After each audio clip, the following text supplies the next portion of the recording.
SEC basketball, Auburn University, the University of Florida, then one of the greatest coaches in SEC history.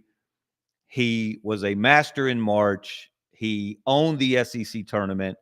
He is the winningest basketball coach in the history of the University of Alabama. And just for those who might have forgotten, Alabama played basketball, and it played it very well long before Nate Oates came along to do the job that he's doing. So let's welcome in our guest for today, Wimp Sanderson. Well, Wimp, I'm happy to be here. how are you? I'm Wimp, good. Wimp, you're invisible, or we're looking at your ceiling? Oh, you are? I am. I am. Tilt your camera down, or there you go. We want to get a good look Oh, at hey, you. that's terrible. How you doing? I'm fine. Happy to be here. It's a 16-team league with 14 teams in the NCAA tournament, and the two teams that are playing each other today in the first round, Florida and Auburn. One won the round robin. Auburn won the round robin with a 15-3 record. That I figured it'd be about that. I guessed that. And Auburn won that, and then Florida won the SEC tournament. So both these teams are very, very good, very talented. Auburn lost their first game at home against, guess who? Florida. So this should be a very interesting first game, and I think the fans will enjoy seeing them play again. Wimp, does it matter? Does that first game matter? That was Auburn's the only team there that's played the other three teams that are in the Final Four. They lost to Florida at home. They lost to Duke at Duke, and they beat Houston in Houston. But that Houston game was the second game of the season. The Duke game was December 4th. The Florida game was early February. Do those games matter now? Can you learn anything as a coach? Does it help you having played that team before, whether you won or lost? Well, I think it does in terms of film. You go back and look and see if your matchups were the way they need to be, because basketball is a matchup game. You got to match up your people against their people, and what you did offensively and defensively, was that what was good and what was bad. What did they hurt you with? What did they do against you that hurt you, your team? And so I think it does. I think you look at the film. You have your assistant coaches study the film and try to see exactly what happened in those games. You're not going to overcoach them now, because you're not going to worry them to death by putting in new stuff or changing much. I think the big thing is the way that you defend. I think the defending is going to be so critical. We've already seen that in the games leading up to this Final Four. That offense is big, and offense sells tickets, but defense is also very big. How concerned would you be if you were Bruce Pearl right now, and we don't know exactly what the condition of Janai Broom's elbow is, his shoulder, his ankle. That was a bad fall he took. He landed so awkwardly. It wasn't a fall per se. He just went to alter a shot, and he landed very awkwardly against Michigan State in that second half. Now, he came back in, and he grabbed a rebound. He hit a three, but clearly he was hurting. How concerned are you if you're Bruce Pearl about how healthy he's going to be? Well, I am. I'm concerned about it. I think that they need to be darn sure that he's treated each and every day, that he does the things he can do right now. He's got a week off, not off, but he's got a week to rest that arm, I think, and I think he should be ready to play. But you never know. I don't know the answer to that really, because I don't know how bad it was. He did come back in, and to my surprise, Kevin, he he shot a three and knocked the bottom out of it. It was one of those no, yes shots that he made, and he's.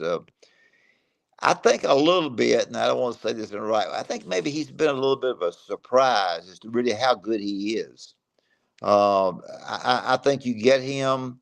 Yes, he's a good player. Is he going to be that kind of player? Probably not at the very beginning. You probably didn't think he's going to be the SEC player of the year. And he's come in and he's played. He doesn't play above the rim much, and he'll have to get his shots going outside a little bit more. He won't be able to get many of his shots off as well inside, but he should be. He is a factor in the game, no doubt about it. But Both teams have got to be good defensively as well as offensively. And Auburn's had the one thing that Auburn did this year, they put together their team with kids who weren't just knockouts that everybody in the world wasn't after. They liked the kids that they got on and off the court. These kids have come together and played together very well, and I think that's a critical thing that people mention. They weren't able to get all the studs, so to speak, but they got the people that they thought they liked, and it turned out to be very good for them. And obviously, retaining those players, I think people forget about this now. They worry about bringing in players through the transfer portal. And a lot of times people get stars in their eyes and they want those big name guys, those 4 and 5 star recruits. But look at Walter Clayton Jr. from Florida. Cool. I think he was a 0-star recruit before he signed at Iona with Rick Pitino. And he's the leading scorer in the NCAA tournament right now through 4 games. His finish against Texas Tech in that regional final was unreal. He looked like playing on Steph Curry's court. He looked a little bit like Steph Curry Jr. Has he surprised you, Wimp, with how good he's been and how clutch he's been? Yeah, Pitino. If I'd been Rick Pitino and I left there, and that's what he did, he left. I would have tied him to the bus and put him on the front row of the bus and locked him in there. This kid can really shoot the basketball. And I think the one thing about him, Kevin, is he makes timely shots. They're down 9 with a little over 3 minutes to go in the game against Texas Tech. It doesn't look good for Florida. And brother, when he got the basketball, but besides that game, he knocked them home tough shots, and he gets a lot of credit. Florida's got a very good team. Florida's a team, I don't think, this is going to sound silly to you, that in the tournament thus far hasn't played as well as they've been playing. Now, that doesn't mean that they won't win it all. They may win it all. But they just have not, they have not kept the basketball much. They've turned the basketball over a lot. They've just gotten by a very, very, very good Connecticut team and then turned around and won the next game. So, but they're good. They just haven't played quite as well. Now, does that balance out against Janai being hurt for Auburn? You think about Auburn has got Janai injured. I'm saying Florida hadn't played as good. It's just going to be a knockdown, drag out game. Does either team have an edge as you're looking at it and assessing both teams going into that matchup? We mentioned Florida won in Auburn, and it was a 9-point game, but it really wasn't that close. Does either team have an edge going into this one? Both teams have depth. Both teams have size. Both teams have guards that can make shots. Who has the edge in your mind? I think Florida has the edge on the boards. I think if you try to study the things that make you win, the defense, the long arms, the rebounding offensively and defensively, I think Florida has a little bit better chance to run down shots that Auburn takes and limit Auburn to 1 shot per possession. And I think Florida has the ability to have a lot of putbacks on their missed shots. They can rebound the basketball offensively and score. So if I, I could be dead wrong. It's a good question, but I would say a little bit with their size, their athletic ability, their shooting ability, they might have a little, not shooting ability so much, but they might have a little bit of an edge in this game. Janai will be hard to defend. He'll have to score some of his points outside rather than inside. He'll go out on the perimeter some and shoot some. He's got a very good shot inside around the lane where he flips back and uses the backboard and scores. So it should be one of those games that you think it'll come down the last shot. Of course, it won't probably, but both these teams have gone after each other. Florida, Auburn, and Alabama were both very fortunate in the way the schedule fell this year. Neither one of them had to go to Florida to play. And so that was good for them because going down to Florida did lose. If my memory holds up against a Missouri team that went in there and beat them, I think that's right. And but Florida Florida, won at Auburn. Alabama won at Auburn, and Auburn won at Alabama. So it's been a little bit of a confusing year as far as winning road games, and they've done a great job. So this should be just a terrific game. Both teams are well coached. They know what they want to do. They studied the film. Now they got to get out and play and do the thing that they need to do. You got to defend. And once you defend, you've got to limit your opponent to as much as you can to one shot under pressure. You have to defend. You have to defend the three. And when you defend the three, that people don't understand this. You have to defend the dribbler. If I take the basketball and I get by you, and somebody over in the wing has to come over and help you defend me, and I kick the basketball over to your man that you just left, and he shoots a three and makes it, then that's trouble. And I think you have to understand that you have to defend the dribbler. And a lot of the rebounds that will come off will be long rebounds because a lot of 3-point shots. The closest place to make the three is in the corner. It's a little bit closer there than it is out front. I think that's an interesting stat there. So defend Well, the hey, you dribbler. just brought up a good point. Okay. Alabama in the Sweet 16 against BYU.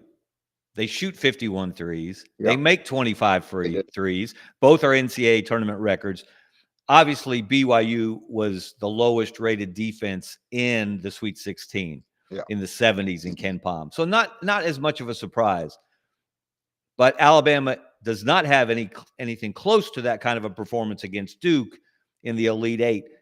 Is that just because Duke has better players? Why are they a better defensive team? Why do they have an advantage on Houston? Is Duke the favorite going in to this Final Four? Because not only can they put the ball in the basket in a variety of ways, but they will guard you. Well, I think if there is a favorite, it'd be Duke. I think everybody thinks their team's going to be the favorite, but I'd say probably so. The reasoning and the answer to your question is that Duke plays a switching defense. They don't worry about big on little or little on big. If they need to switch the screens, they'll switch up. They will screen. They will switch the screens. They may be guarding one guy 1 minute and 30 seconds later guarding somebody else. So that's what switching is all about. Alabama had not seen the switching defense that much, and the big guy for Duke, he clogged everything up in the middle. The middle was clogged up. They couldn't get to the basket on their dribble drives. Sears, who's one of the great players in Alabama, only had 5 free attempts, which was low, of course. So I Hey, think, Whip, Malawach, that big man for Duke doesn't get enough credit in my yeah, mind. Everybody talks about Cooper Flagg and Con yeah, Knipple, and those are really good players, obviously. But it was almost to me as if Alabama was playing tentative. They would get in the lane and they would stop well, because they knew he was lurking, and then they would turn and back it out. It just seemed like they were hesitant and concerned about getting their shots altered or blocked. he's going to slap that thing out of there if he possibly can on the defensive end. On the offensive end, he's going to get the lob pass and dunk it. I mean, he's a big, tall kid and a very, very fine player. But he did both, just like you said. On the defensive end, he was very effective. You combine the switching defense with a guy in the middle that clogs it all up, and if they get a shot off, it's not a good shot. It's a contested shot inside, and then they go to the offensive end. That dribbler gets by a guard out front, and he can't go to the basket. He just throws it up in the air, and the big man just gets it and ducks it. And so he was very effective, and that's the reason that Duke was as effective as they were against Alabama. Let's talk about Alabama. Obviously, you win 28 games, Yeah, you get to the Elite Eight. It's hard to say that was a disappointing season, but Nate Oates himself said it. Their goal was the Final Four. They thought they had built a team good enough to get to the Final yeah. Four. They didn't get there. So there's disappointment. How would you assess this Alabama season? Well, it was a good season. They had a great season. They were one game away from going there to the Final Four, and just didn't quite get it done. But they had a good year. They played a very tough schedule, which they I think when you play that tough a schedule that you're gonna feel comfortable about yourself when the tournaments start, because you feel like in your mind playing a lot of good people. We're not going to play anybody else in the NCAA that's any better than the teams that we've played, and so you're good mentally. And they are well. The one thing about Alabama is this: they're not as good defensively as the coaches would like for them to be. They would like to be a little bit better with defensively, and they turn the ball over at times, too many times. But I think Alabama, with their offensive boards, put it back, shooting the threes, getting the fast break, getting the lob passes, all those four offensive things can overcome the mistakes they make on defense. I mean, they're that good offensively. They're hard to guard in an offensive basis. They just are. Sears does a good job. All those kids do a good job, but they're shooting the ball in the break. They're shooting the ball in the lob pass. They're shooting the cotton picking ball in the corner. They're doing it all. And most of the time, all of that offense overcomes what they lack defensively, and at times they do turn the ball over a little bit more than the coaches like for them to. How much do you, if at all, visit occasionally with Nate Oates or his assistants and just talk basketball? Maybe Oh, in the off season, just. I haven't much at all. They're always busy, and I've had some things where I've been busy myself, and I really haven't visited. The one thing I'm very, very careful about. You're on our radio show, and you do a good job on it. I'm very careful. Try to be very careful about what I say when I'm on the radio about Alabama, because people, will think I got to a lot of Final Six teams and couldn't get by them, and didn't Six get to by be 'em. exact. Yeah, six of them Six didn't get by Sweet 'em. That's 16s, which pretty is bad. obviously Yeah, still an Alabama record. and so anyway, I don't. I see them, I shake hands with them, and I kind of I just feel like that I don't want people thinking I'm over there trying to say anything really. They know how to coach their team. They do a good job of coaching it. They coach it different. Basketball is different than it was. We didn't have the 3-point shots that when I first started that they do now, and we were probably better defensively, but it is what it is. And I think sometimes the only thing that bothers me about all of it is that when you've had it, you keep up with it because you were a writer and did a good job. But people seem to forget that in the past years, uh, uh, Florida has been good.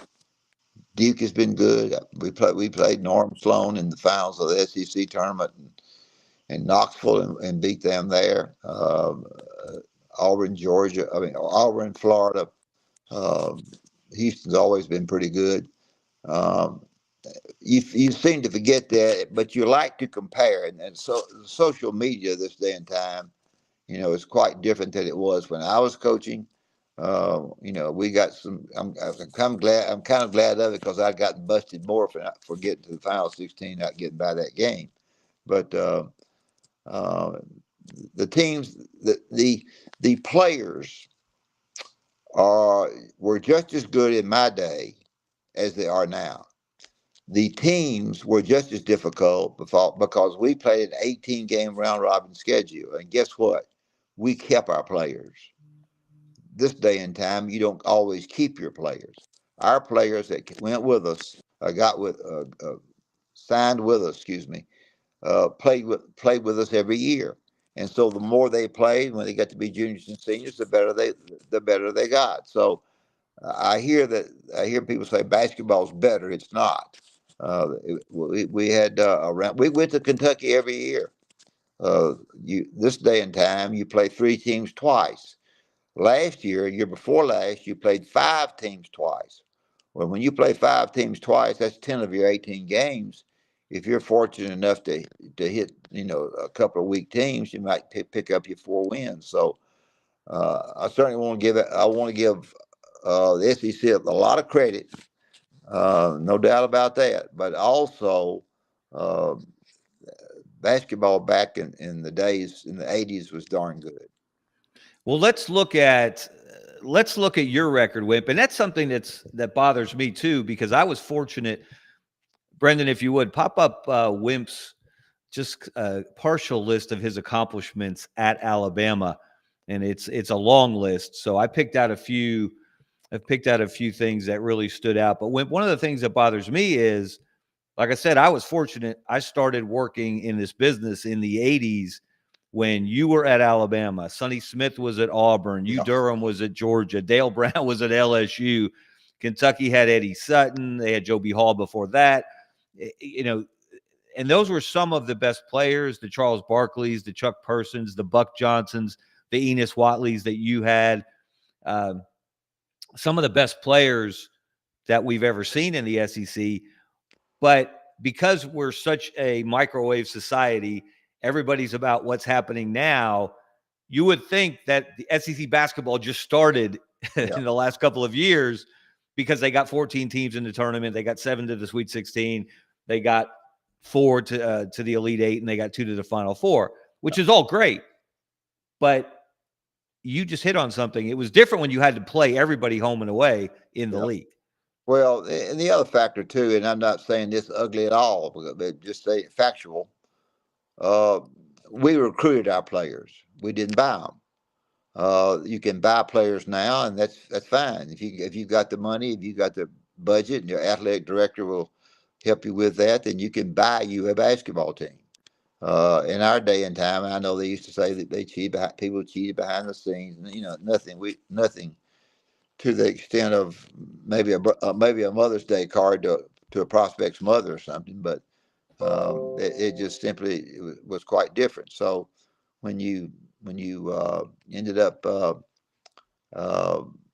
trying to have a kind of basketball team with players that you recruited, and you mentioned all those things, we had a situation where we were knocked some because we had Gene Bartow come into UAB, and they were very good, and we didn't play them, and that made it very controversial actually for you, and for the other writers it made it very good because it was a lot of stink stirred. We had some spirited conversations on that subject back in the day. And sure, because y'all would like to play, play those games, but the SEC was very good back then. Kentucky has won the most games down through the years in the SEC, and I think Alabama's second in number total of wins. I think Tennessee right in there close, but Alabama had good basketball for a number of years. Johnny D was one of the great coaches. They put some things in the Paul Bryant Museum about myself and Nate Oates and CM.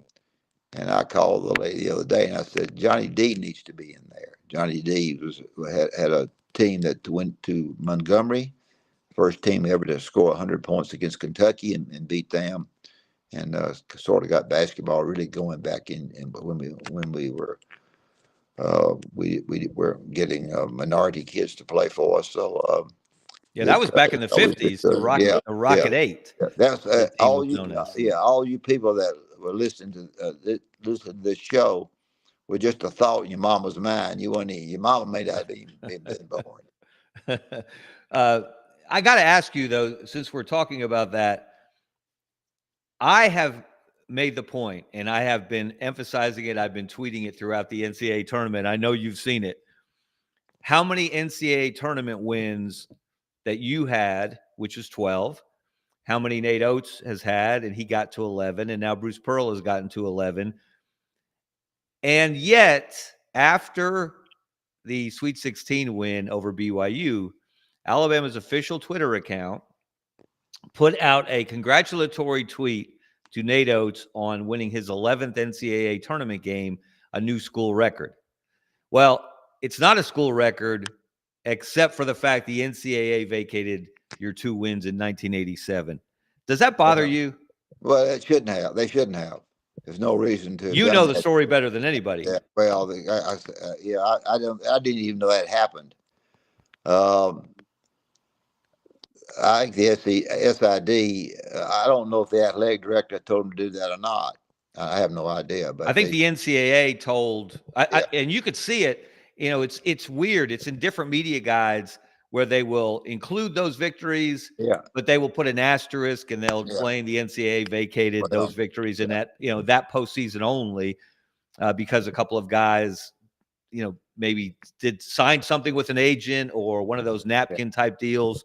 But to me, why are we still denying that those Well, games yeah, happened, that those wins didn't occur?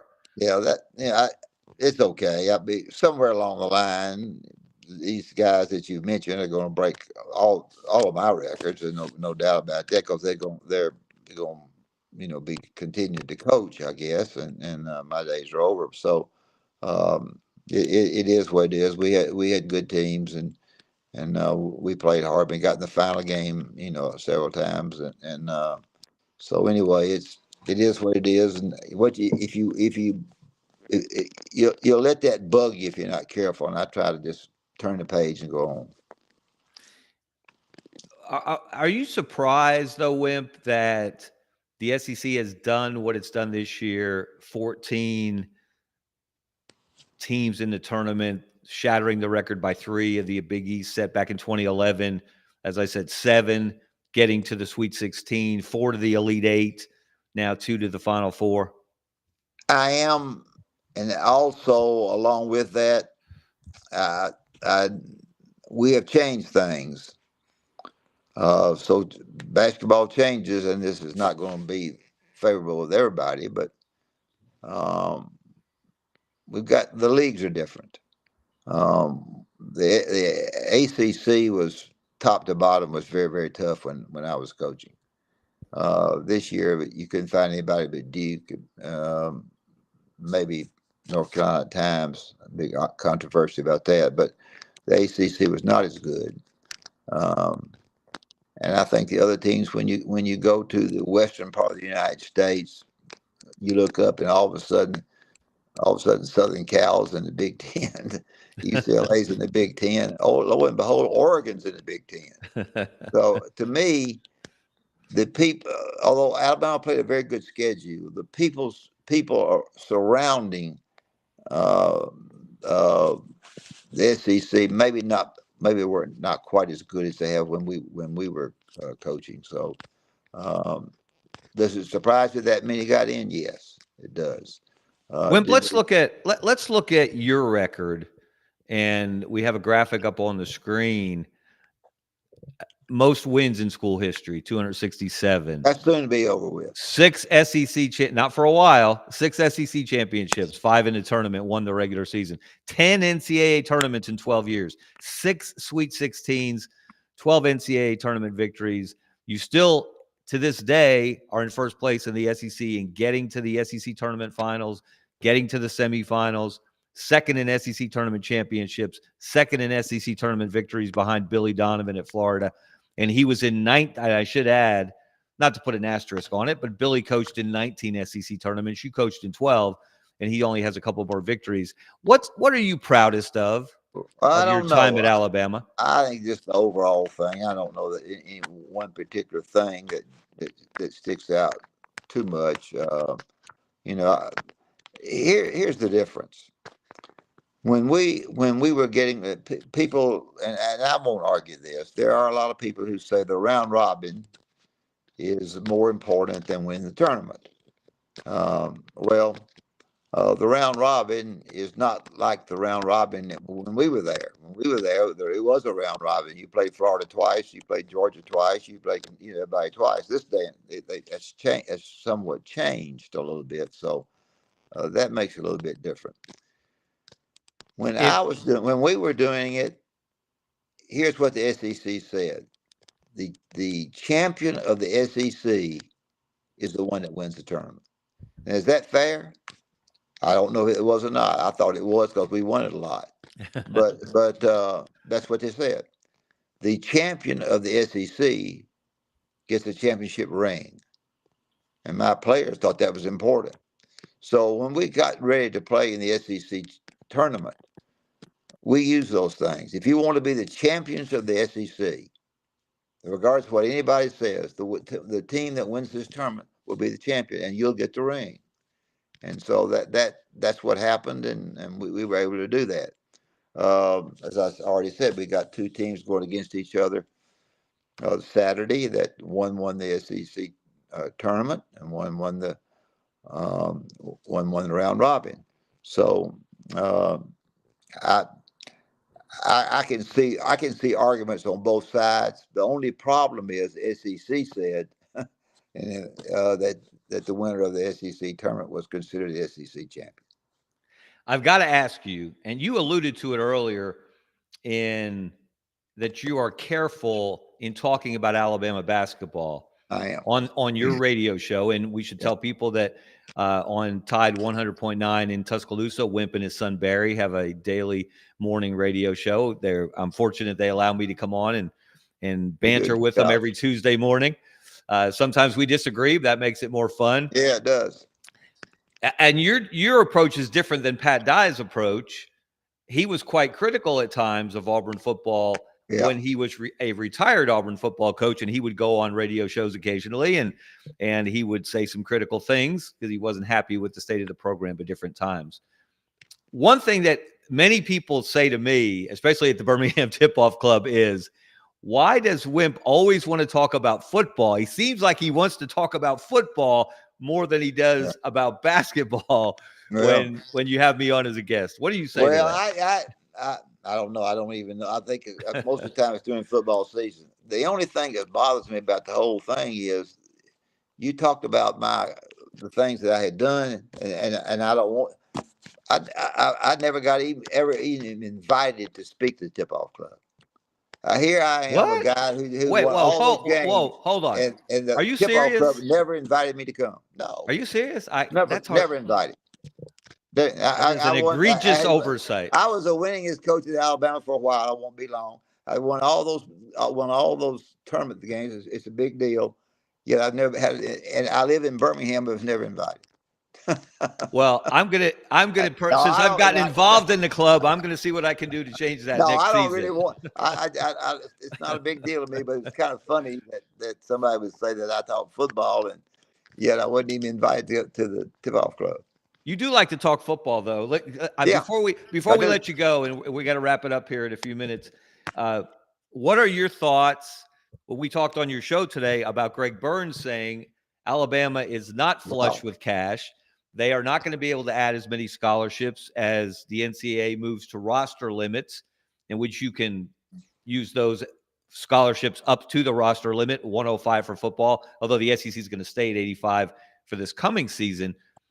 But that was interesting what Greg Burns said. Yeah. And how confident are you right now about the state of Alabama football?